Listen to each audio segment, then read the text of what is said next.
A very good morning to everyone. Hope you had a very good Diwali and a safe Diwali. Right, so before Diwali, we have completed unit number 1, 2, 3, 4, 6, and 8. We are left with unit number 5, 7, and 9. Only 3 units, and those 3 units does not have much importance, or I would say much weightage, either in your exam nor in the industry. So those are the chapters, those are not that much important, but we are going to cover all these 3 chapters in these 2 weeks. Maybe this week and the next week is the last week of the teaching. Secondly, I already emailed you or WhatsApp you the thing that you need to upload your Oracle certificate to the Google form, and those who have not uploaded till yesterday, you can upload it till today 12 p.m. That is afternoon 12 p.m. That is after this lecture. You are having half an hour to upload it. No one is going to email me that sir I am not able to upload or whatever is the reason. You have to upload it somehow. That is your task, right? So once I will stop recording your responses from the Google form, and those who have already sent, only those are going to get the marks out of 20. Others are only going to get 0 marks out of 20. That is what, let me clear. I thought first of all before starting today's lecture. Right, so I hope everyone is clear what I have said, what I have texted you on Saturday evening. Right, so is there any doubts, anyone first of all in that part? I have got one email from Tulsi today morning that I am having some issues and I have emailed you. So Tulsi, you can ask one of your friend, you can give the credentials to him or her and ask them to upload your certificate on your behalf. That is what I can suggest you right now. I hope it is clear, Tulsi. And is there anyone who is having any doubts? DUD students, don't bother about that Oracle certification right now. That I am going to discuss with you during your lab sessions. Maybe I think DUD students have been allotted the B batch. So we will discuss it during your lab session. That is tomorrow or whenever your lab session comes. So don't worry regarding that part. I am talking about only regular third semester students right now. Is there anyone who is having any type of problems or doubts regarding Oracle certification? Don't say me that my account is not working now. That is your problem, it is not working. Is there any doubts? Anyone? Or is there anyone who wants to discuss something right now? Then please put your message in the chats.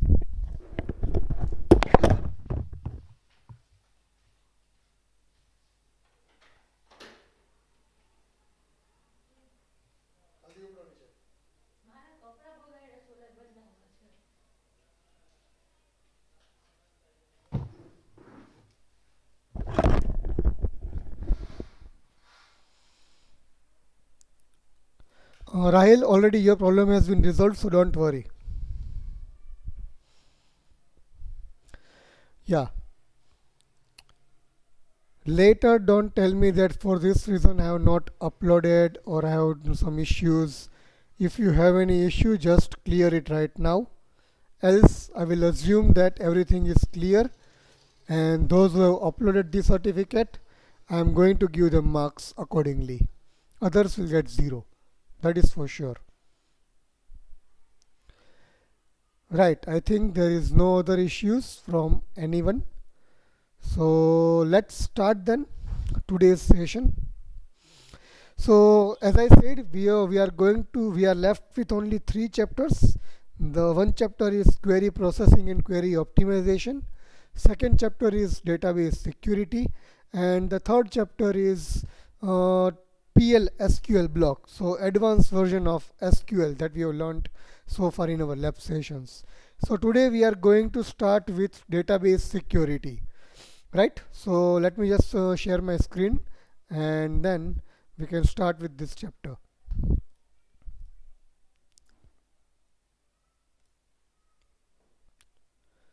So I hope my screen is visible to everyone.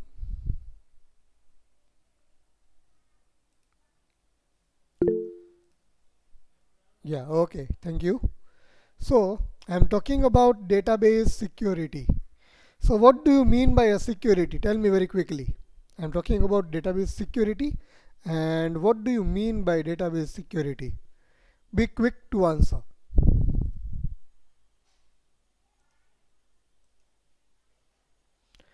Be quick to answer. What do you mean by security?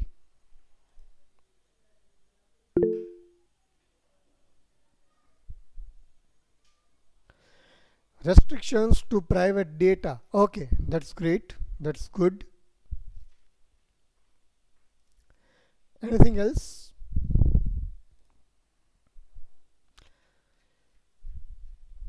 Anyone who would like to add something on this?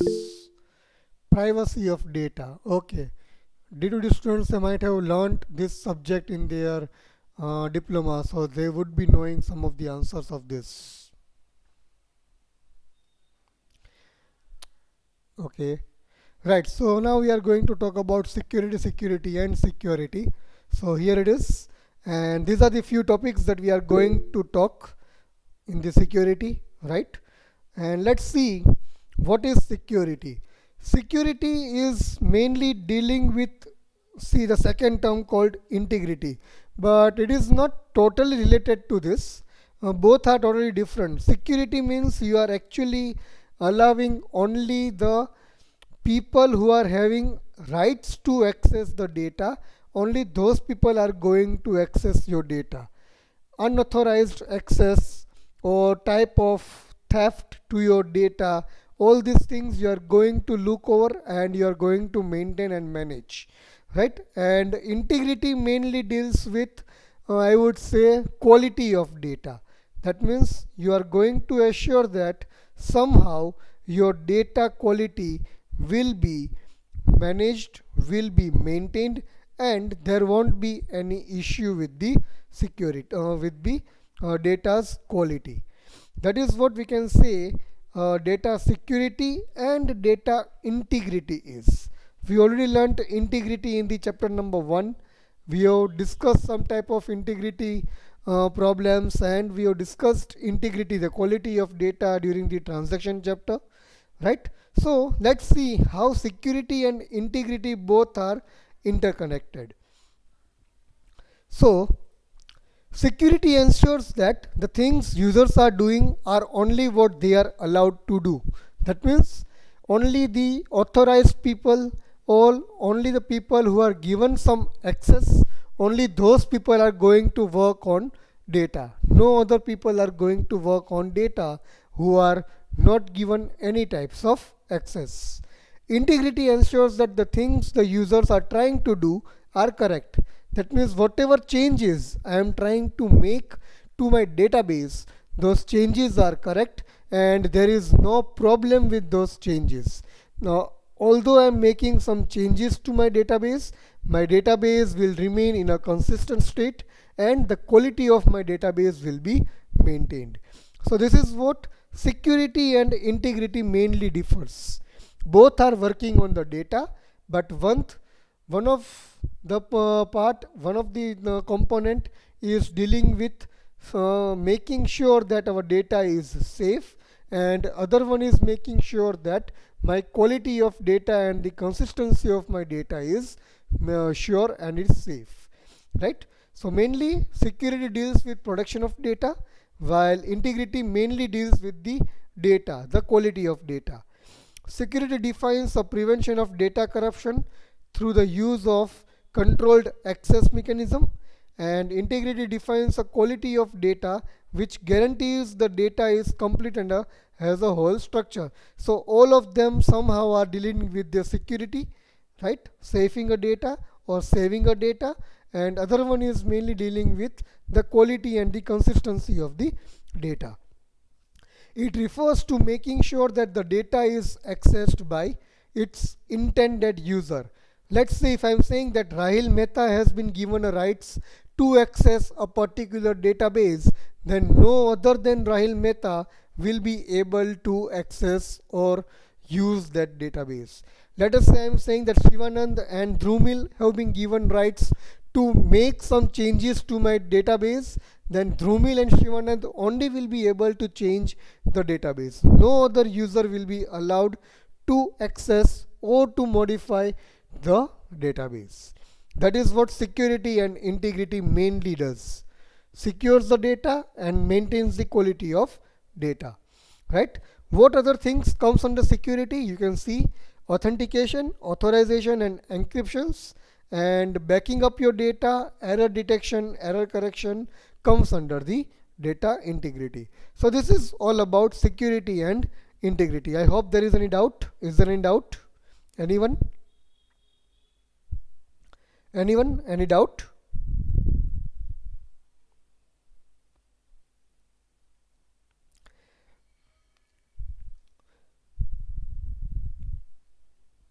Right, then let's see now what is database security. We already discussed what is security, but let us see what we can talk about database security more.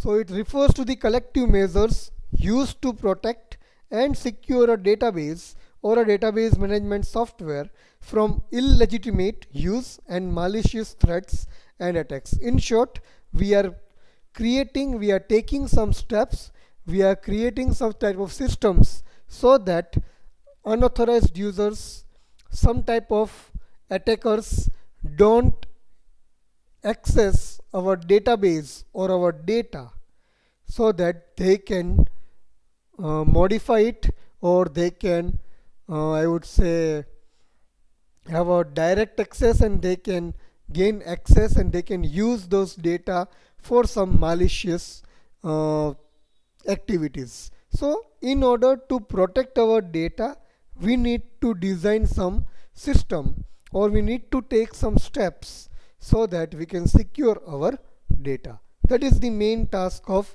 database security.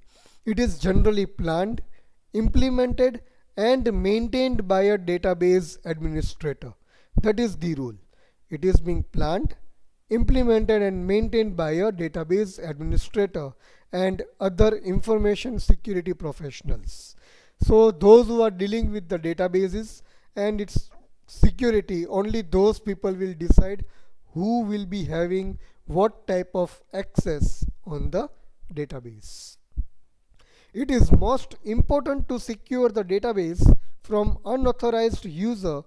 For example, if your company collects any data about customers, suppliers or the wider community, it is stored in database somewhere. Now if some other company tries to get your data using some type of threats, then they will be having an access to your customers, to your product providers and all the things whatever you are doing for your company. So ultimately your company will be having a large or a very huge loss if your data is not secured and is easily accessed by some other company. So at this point only database security comes into existence, right?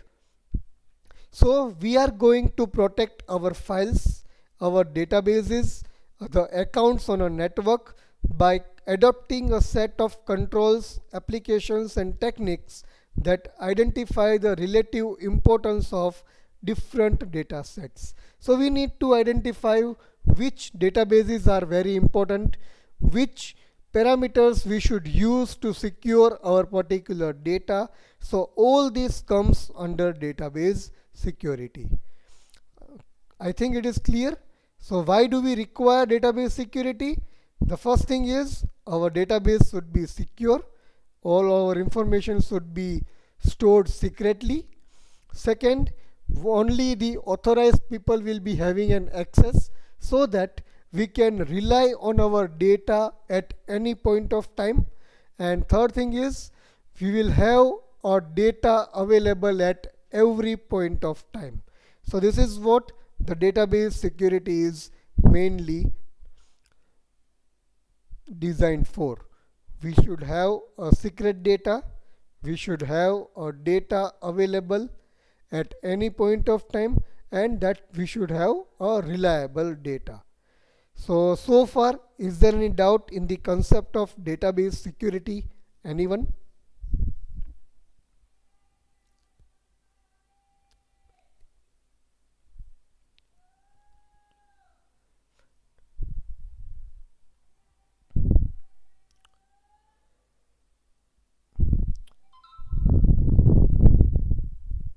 Alright, then the next topic is all about authorization and authentication.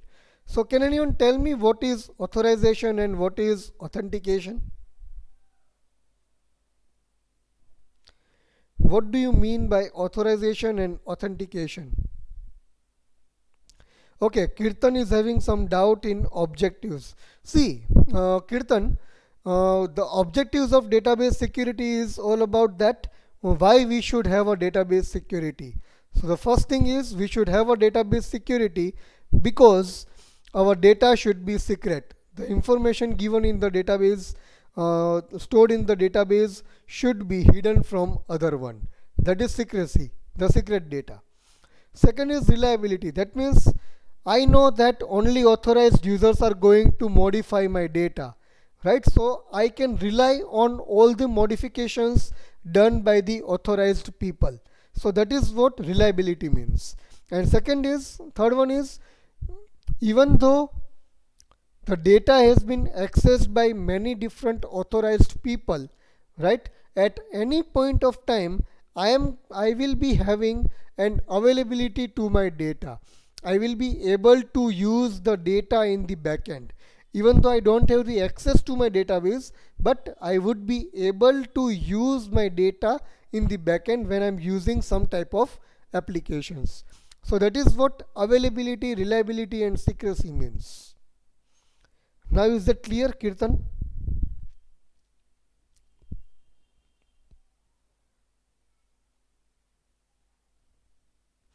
Yeah. Any more doubts, anyone, in this? Okay then. So let me move ahead and let us talk about authentication and authorization. So can anyone tell me what do you mean by authentication and what do you mean by authorization? Be quick to answer. Approval or access, process which leads to access. Okay, Shivanand? Anyone else other than Shivanand who would like to add something on this?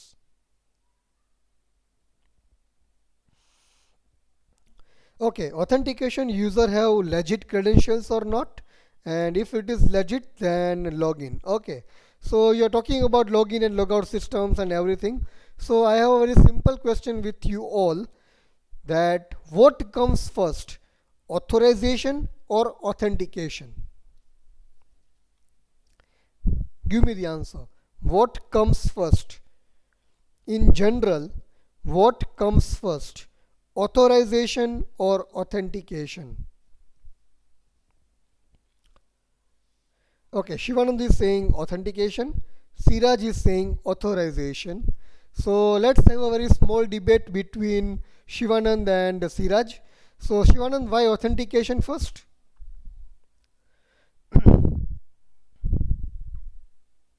Be quick to answer. Why authentication first?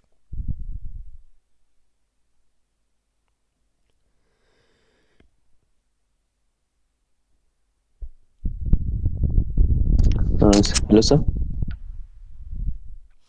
Hello. And Siraj and Neil, why authorization first? Just write down your answer quickly in your chats. Okay, Shivanand has left the meeting somehow. Right, so very simple rule is authorization always comes first, not the authentication.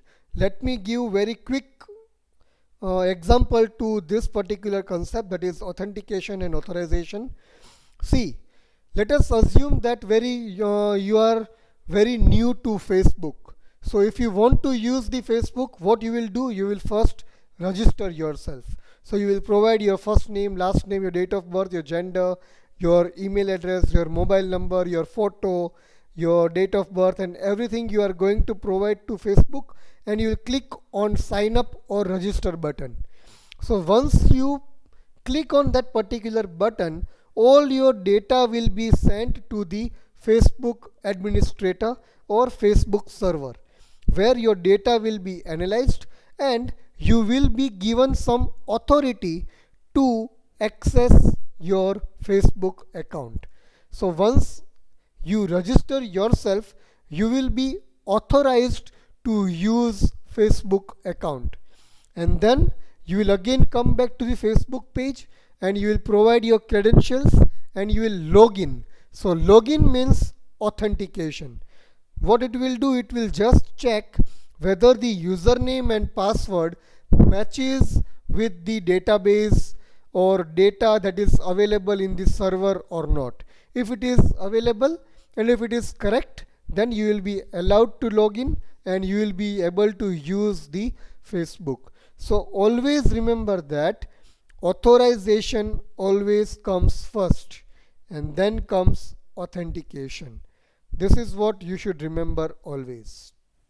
A very tricky question for your interviews. Whenever you are applying for an IT industry interview, this could be a very tricky question. So is it clear? Authentication and authorization. Authorization means you are making sure that some making sure that or you are giving some authority to the users to use your system, and in terms of authority you are giving the credentials to the users, and the user is going to use those credentials and will use the system. So that is what we can say authentication. Clear with the two concepts, everyone? Or is there any doubt?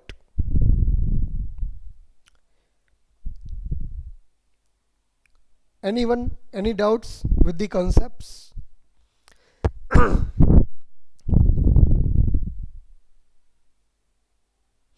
Right. Then let's see what is authentication and authorization is.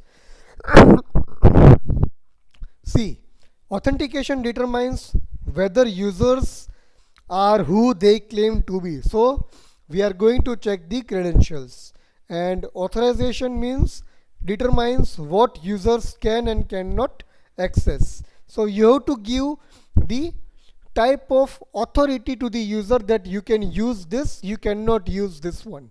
So that is what authorization means. Checks the details of an entity with a view of identifying the entity. So this authentication will identify the user, and authorization will check the privileges given to the user, the type of access, the type of rights given to that particular user. In general, authentication needs a username and password, and in authorization you require only the security level that this particular user can access this type of data. That's it. Authentication verifies users' credentials. Authorization validates users' permissions. Right? As I said earlier, it is done before authorization process. Here it is a very diplomatic, or I would say debating thing. It is done before authorization process. The process is done after authentication process. But this is what I would say it is a negative part. So we are not going to discuss this. You have to remember what I have said. So just remember whatever I have said.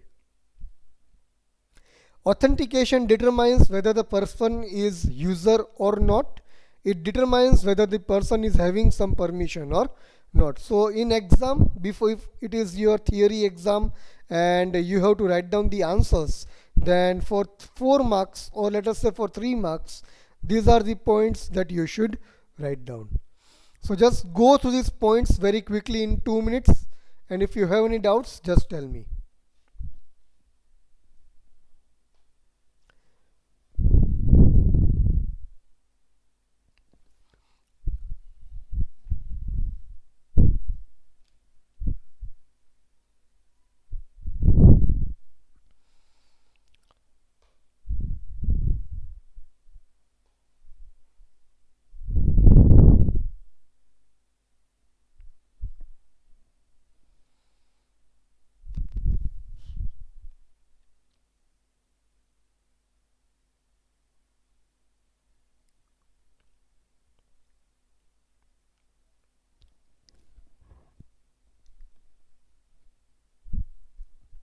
Yes, any doubts? Anyone with authentication and authorization?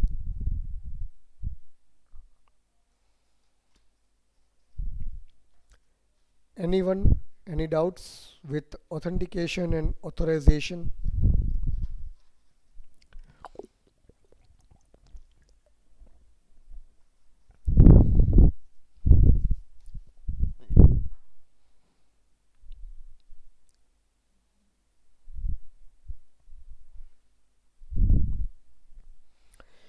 Right, then let's move on to the next topic, and that is all about audit trails. So why do you require an audit in database?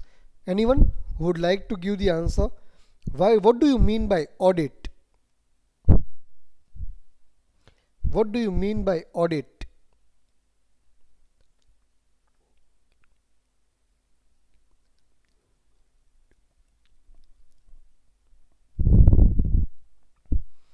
Audit means saved. No.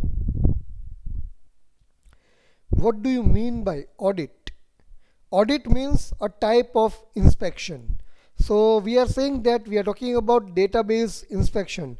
Why do we require database inspection? Anyone who would like to add the answer to this? Why do we have a database inspection? Yes, exactly. Observing the database. We need to observe our database, whether our database is having any issues or not. Right? So we are talking about audit trails or database audits. And why do we require it? The first thing is we need to observe our database. We need to check whether any user has given any request for getting any database accesses. Is there any types of attacks on our database, right? So we need to see, or we need to inspect our database at a regular interval. Don't go for all these theories, but right, I'm just going to discuss this in general, right? It is not that much important, so don't worry. I'm going to discuss it very in general right now. So why do we require database audits, database inspections? First thing, we need to check what type of activities users are doing on the database. That is the first part. We need to check the logs of database. Second thing, we also need to check whether any user has sent any type of request for some type of database access, and whether that request is valid, whether that user really wants that type of database. So that is what database inspections does actually. Third thing we are also doing is we are also checking whether is there any type of attacks on the database, were there any queries which were fired on the database which were not relevant to the database. So that is also a part of audit trails, the database inspections. And also we need to keep track, we need to have an insight, right, to the schema of the database, that which user or after which query the schema of the database has been changed, and whether that change was required or not. So all this comes under database inspections, or I would say audit trails, right? So clear with this, what is audit trails? Clear with this, what do you mean by audit trails or database inspections? Or is there any doubt? Anyone?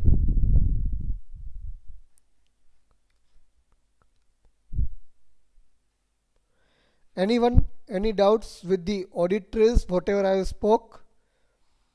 Observe each activity on database. Observe any types of intrusion detection. That means any type of unwanted queries have been given by the user, some external user on the database. We need to check each and every activity of the database, its schema, its data, and everything. That is what database inspection means. So any doubts? Anyone regarding this?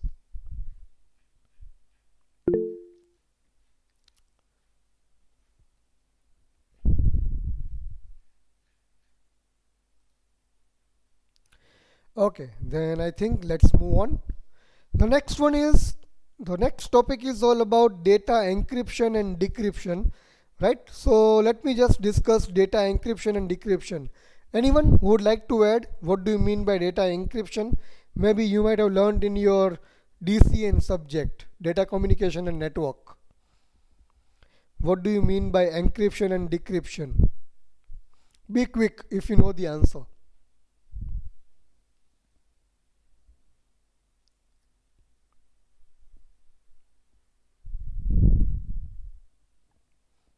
Anyone who would like to add? Data encryption means you are going to secure your data, right, and send it to the other party. Let us say I want to communicate some data with some X person, and I want that my data is transmitted securely to that X person. Then what I will do, I will encrypt my data in such a way that only me and that X person will be able to know what exact or original data is. I am going to add some type of I would say noise in my data. Noise means unwanted data, right? I'm going to add some noise to my data, and I'm going to transfer that data from me to that X person, and that X person will remove that noise from that data and will come to know what is the original data that I wanted to communicate. That is what encryption means in general. Am I right, everyone? That is what encryption means and decryption means.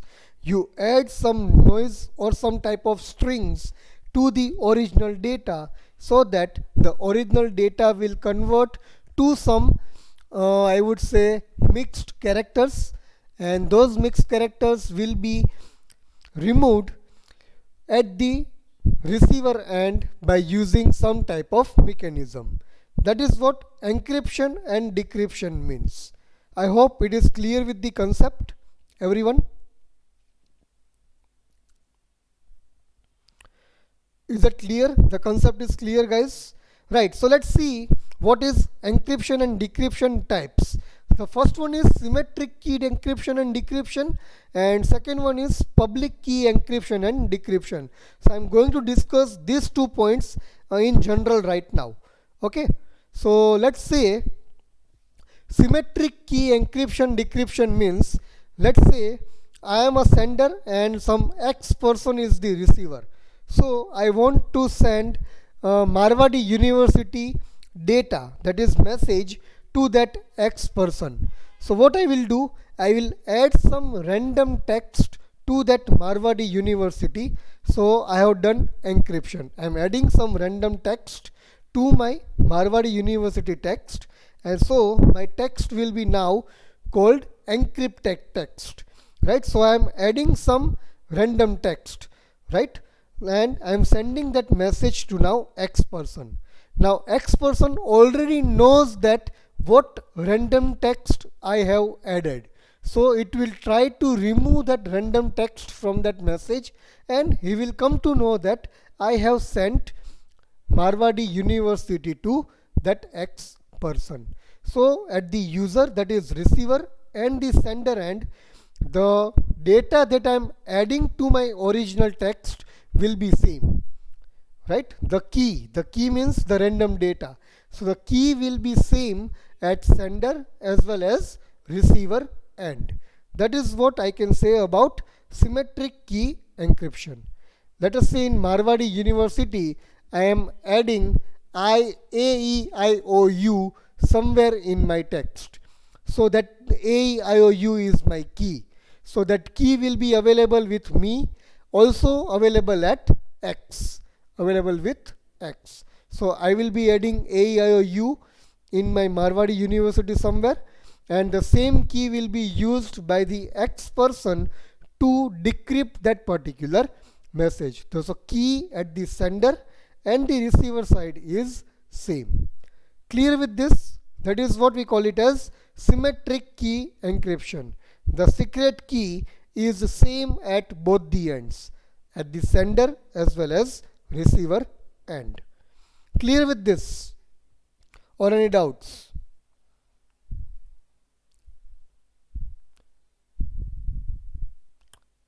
Clear with this, guys, or any doubts? At both the ends, the key that is being used for encrypting or decrypting the data will be same, right? Okay, moving on, next we are talking about public key encryption. So what is public key encryption? The receiver side and the sender side, both of them will be having different keys. Let us take a very simple example of an hotel. Let us assume that a hotel is having about 50 rooms. So for each 50 rooms, there will be a different keys. Yes or no? For each different room, there will be a different key. Yes or no? Right? So all these keys, the different keys of each room are known as public key. So public keys are used by the senders, right? Clear with this? Public keys are used by senders. So each sender will have its own key. Similar to each room will have an individual key, right? Now whenever I am using this public key to send or to encrypt my data, right? And I have encrypted my data and send it to the X person now. So now who is this X person? Now that X person will be having a master key. Master key means private key. The X person who wants to decrypt the data will be having a master key, that is a private key. Now master key means, let us say that in a hotel each 50 rooms are having individual keys, but a person who is responsible to clean the rooms will be having one master key. So that person will be having an access to all the rooms with one single key, and that one single key is known as master or private key. So the person who wants to send the data will be using public key, and the person who wants to decrypt the data will be using private key or master key. So this is what public key and private key or public key encryption means. Sender uses public key, right? And receiver uses master key or private key to decrypt the data.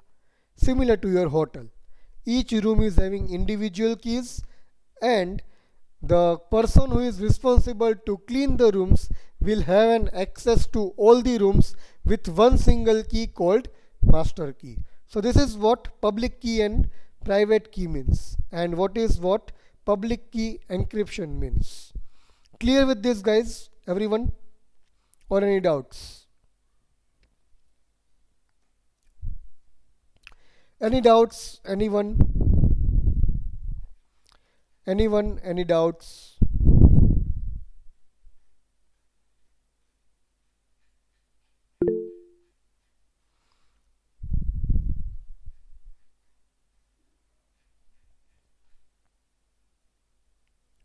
Okay, then moving on next, the next concept is all about access control. Now access control means you are actually controlling the users to access the database, right? You are going to say which type of users will have which type of access on a database, right? So access control is a security technique that regulates who or what can view or use the resources in a computing environment. Here we are going to talk about who and what type of users or which type of users can access what type of data in a database system. That is what access control means in general for our database. Right? Clear with this?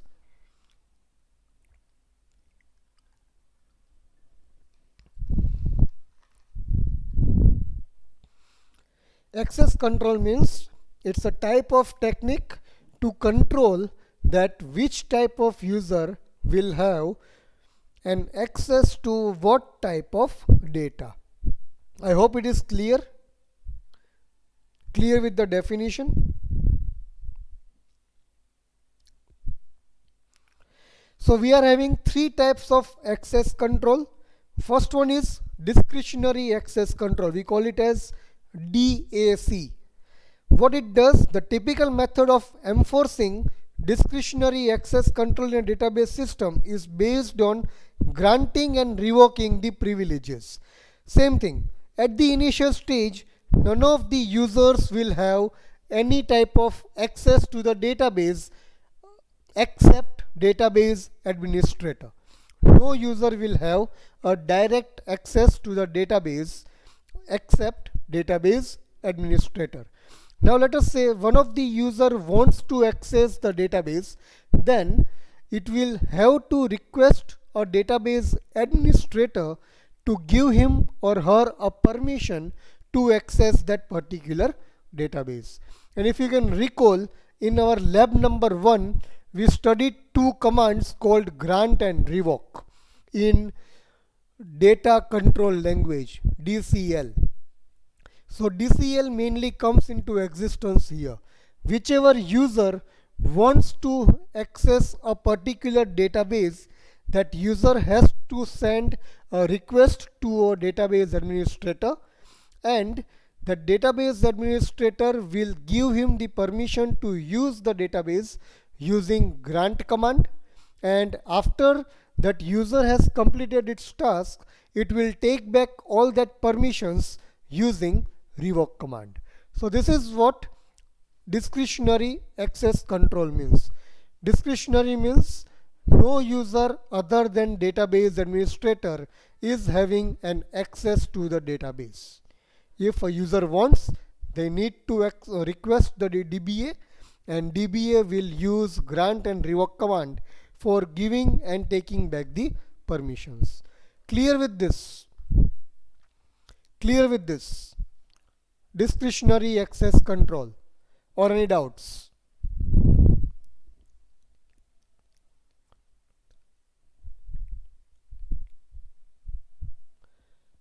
Clear with this, guys?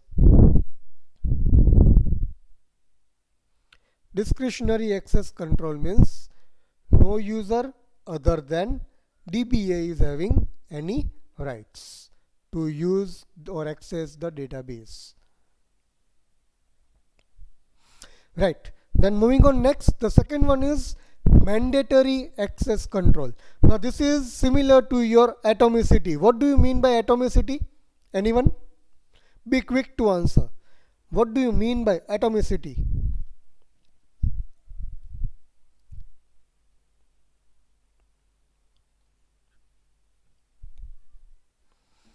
What do you mean by atomicity? Be quick to answer.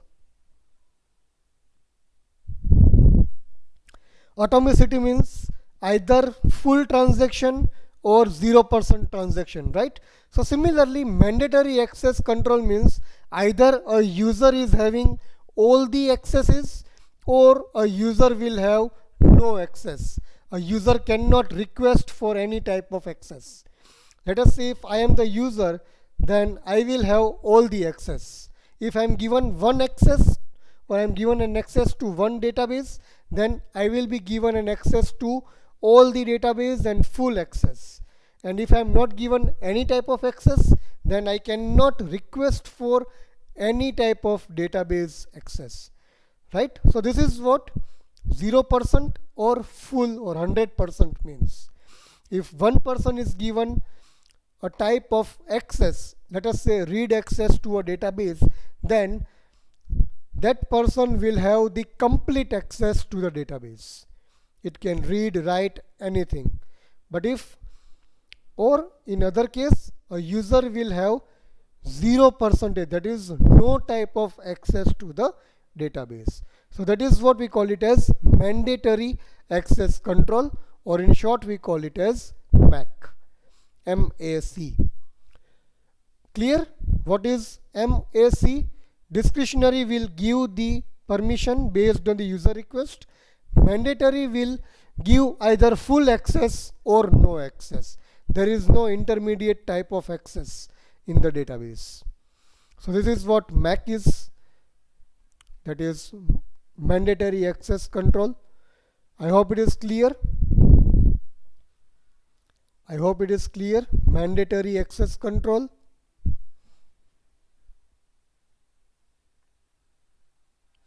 And the last one is role based access control. Again, it is similar to your discretionary access control, where in discretionary no one is having any access, only DBA is having the access, right? But here in role based, what actually it is doing, let us say if I am an admin, then I will be given full rights. If I am a manager, then I will be given manager rights.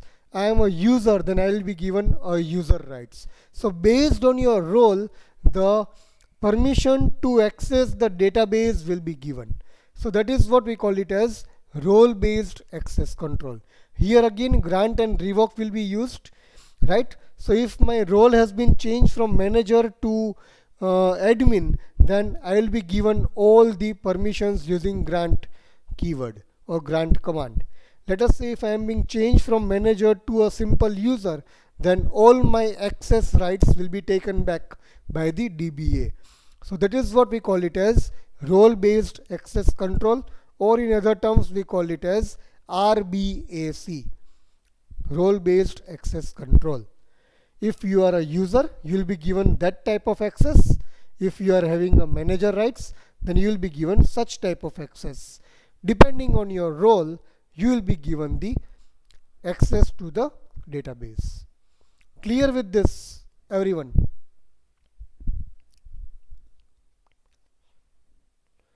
Clear with this, guys, or any doubts?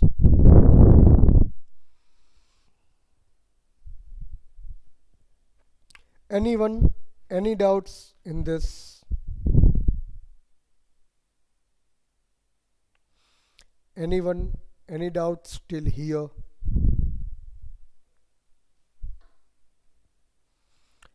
Anyone, any doubts till here?